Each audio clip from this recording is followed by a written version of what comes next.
Time to get up, and time for the commute before the commute. Oh, you made a poopy. No, baby. Yeah, you made a poopy. Meet the Johnsons.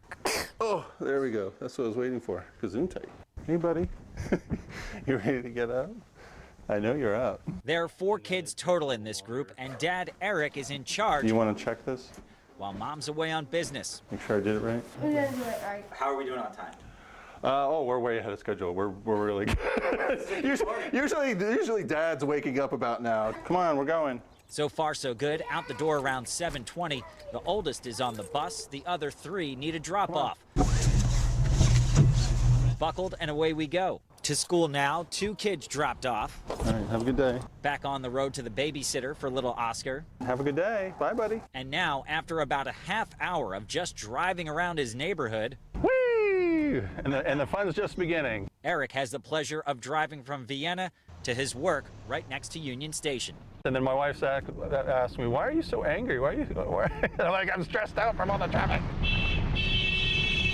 Eric's certainly not alone. This graphic put together by Greater Washington shows commuters who travel between 20 and 100 miles. So how do you keep the stress in check? Behavioral health and wellness experts have told News 4 your posture in the car can make a difference. Take advantage of the headrest and lower back support.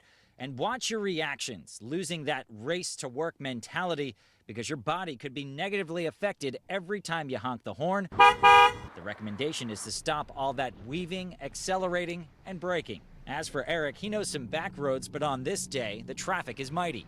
Not good. What, We left 9:20? 9:20, and we left, 7:20? Well, Eric gets to do it all over again for the evening commute and then turn right back around and do it tomorrow morning. So his advice for everybody who's out here on the roads is this. Just be kind, if you can. It can be hard. Here's hoping for a more pleasant and positive commute. Adam Tuss, News 4. Finding a bike share rack near your destination with an empty space to drop off can sometimes be frustrating, particularly during rush hour. That's why many cities around the world have been moving to dockless bike sharing. That's right, this new generation of bikes can be picked up and dropped off just about anywhere. There are no bike stations. You ride right to your destination and walk away. So you don't want to park your bike in front of driveways, you don't want to park your bike in front of doors, you don't want to be inconveniencing the general public. The D.C. Department of Transportation has been exploring this new technology, and starting next week will allow several private bike share companies to launch dockless bike share all across D.C. It's part of a 7-month pilot program. Then DDOT will design regulations and a permitting process. Companies like Mobike, Spin, and Limebike are already set to hit the streets. You will need a smartphone and an app to use these smart bikes. We're going to be in all parts of the city. We would expect to serve neighborhoods, downtowns, all wards. You may be asking yourselves, how do they keep these things from being stolen if they're not locked up to anything like a dock? Well, technology has an answer for that. When you park the bike, you simply latch the back tire and walk away.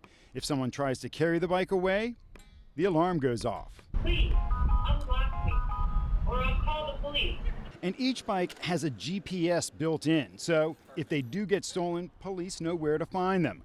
Dockless bike sharing has been big in Asia and Europe for some time, but has only reached the United States this year, and only in a few cities. In other cities that already have dockless bike sharing, they haven't had a big problem with bike thefts.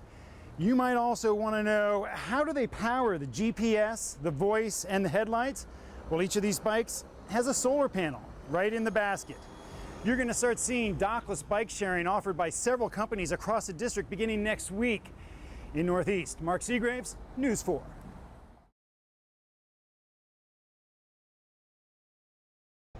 In 1944, Green's drugstore and its soda fountain, the gathering place for Bedford residents.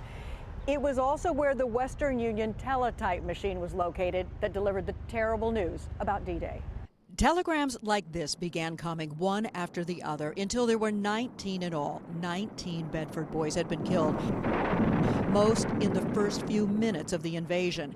Word not reaching the town until July, some 5.5 weeks after D-Day. And that began the most horrendous 4 days in Bedford's history and she fell on her knees. But see this? Ken Parker is the curator of the newly opened Bedford Boys Tribute Center, located in that historic drugstore. Photographs? He and wife Linda had been living in Oklahoma, but began doing book research, speaking to surviving relatives of the Bedford Boys, like Marguerite Cottrell. She was just 4 when her older brother, Jack Reynolds, nicknamed Little Jack, stepped onto Omaha Beach with the other Bedford Boys, part of Company A. Here's what one of the survivors says happened to Jack. And he said that he made it to land, and he was down on his knees, and said he seen him when he raised his rifle, but he never got a chance to fire it. Who was killed in France on June 6th. The Bedford Boys families not only sharing their painful stories, but they shared their keepsakes, photos of their loved ones, fallen heroes.